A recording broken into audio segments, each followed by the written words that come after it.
আজকের ভিডিওতে দেখাবো কিভাবে সবচেয়ে সহজ উপায়ে বিনি চাল রান্না করা যায়। আর এই বিনি চাল রান্না করার জন্য আমাদের কি কি উপকরণের দরকার পড়ে বা এই বিনি চাল রান্না করতে আমাদের কতক্ষণ সময় লাগে সেই সব কিছুই থাকছে আজকের এই ভিডিওতে। তো প্রথমেই আমরা বিনি চালগুলোকে ভাপানোর জন্য একটা পাত্রে গরম পানি তুলে দিয়েছি। আর এখন আমরা এক রাত আগে ভিজিয়ে রাখা বিনি চালগুলো ভালো করে ধুয়ে নিচ্ছি। এই বিনি চালগুলো কিন্তু আমাদের পাহাড়ে চাষ করা এই বিনি চালগুলো একদম আঠালো হয়ে থাকে। আর এই সাদা বিনি চাল বাদেও কিন্তু কালো বিনি চালও পাওয়া যায়, যেগুলা খুবই ভালো হয় খেতে। ভিজিয়ে রাখা বিনি চালগুলো পরিষ্কার করে ধোয়ার পরে এখানে আমরা নারকেল অ্যাড করে নিয়েছি। আর পরিমাণ মতো লবণ দেওয়ার পরে আমরা লবণ নারকেলের সাথে চালগুলো ভালো করে মিশিয়ে নিচ্ছি। তো এই বিনি চালগুলো কে কিভাবে রান্না করে সেটা আমি জানি না, তবে আমাদের বাড়িতে মা এভাবেই আমাদের জন্য বিনি চাল রান্না করে দেয়। পানিটা গরম হয়ে গেছে আর অলমোস্ট ফুটেও গেছে, তাই এখন আমরা এখানে তুলে দিলাম চালগুলো। আর তোমরা দেখতে পাচ্ছ এখানে কিন্তু আমরা একটা স্টিলের ঝাঁকা দিয়ে চালগুলো তুলে দিয়েছি। এখানে কিন্তু প্লাস্টিকের ঝাঁকা দেওয়া যাবে না, কারণ প্লাস্টিকের ঝাঁকা দিলে হচ্ছে গরমে গলে যাবে, যার জন্য এখানে অবশ্যই স্টিলের ঝাঁকা লাগবে। তোমরা দেখতে পাচ্ছ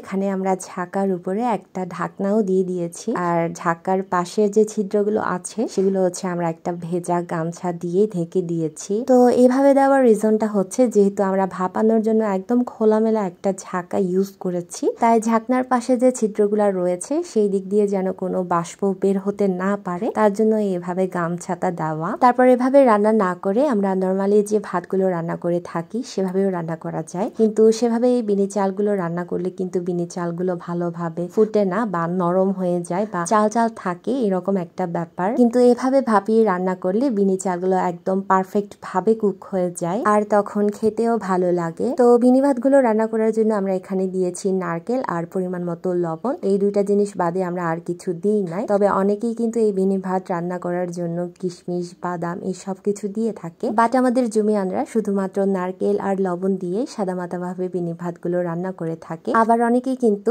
এই নারকেলও দেয় না, তারা শুধুমাত্র লবণ দিয়েই তাদের বিনি ভাতগুলো রান্না করে খায়। তারপর এভাবে বিনি ভাত রান্না করলে সবসময় কিন্তু নেড়ে দিতে হবে, কারণ আমরা যেহেতু ভাপিয়ে রান্না করছি তাই ঝাঁকার নিচের অংশটা ভাতগুলো গলে গিয়ে একদম লেপ্টে থাকবে, যার জন্য সেদিকে খেয়াল রেখে আমাদের রান্নাটা করতে হবে। আর সব সময় ভাতগুলো নেড়ে দিতে হবে। ফুটন্ত গরম পানিতে বিনি চালগুলো ভাপিয়ে সেদ্ধ হতে কিন্তু বেশি টাইম লাগে না, অল্পতে হয়ে যায়। আর এই তো তোমরা দেখতে পাচ্ছ বিনি ভাতগুলো একদম সুন্দর ভাবে ফুটে গেছে। আর তোমরা দেখতে পাচ্ছ এই বিনি ভাতগুলো কতটা আঠালো, আর এভাবে আঠালো হলেই কিন্তু বিনি ভাতগুলো খেতে মজার হয়। তারপর এখানে তোমরা তোমাদের ইচ্ছে মতো নারকেলের পরিমাণটা কমিয়ে এবং বাড়িয়ে দিতে পারবে। আমরা কিন্তু এখানে খুব একটা বেশি নারকেল দিই নাই। আর এভাবে সবচেয়ে সহজ উপায়ে এবং অল্প সময়ের মধ্যেই তোমরা বিনি ভাত রান্না করে নিতে পারো। রেসিপিটা ভালো লাগলে অবশ্যই লাইক কমেন্ট শেয়ার করে দিবে আর আমাকে বেশি বেশি করে সাপোর্ট করবে। দেখা হবে নতুন আরেকটি ভিডিওতে নতুন কোনো ভিডিও নিয়ে। সে পর্যন্ত সবাই ভালো থেকো, সুস্থ থেকো, নিরাপদে থেকো। Tata bye.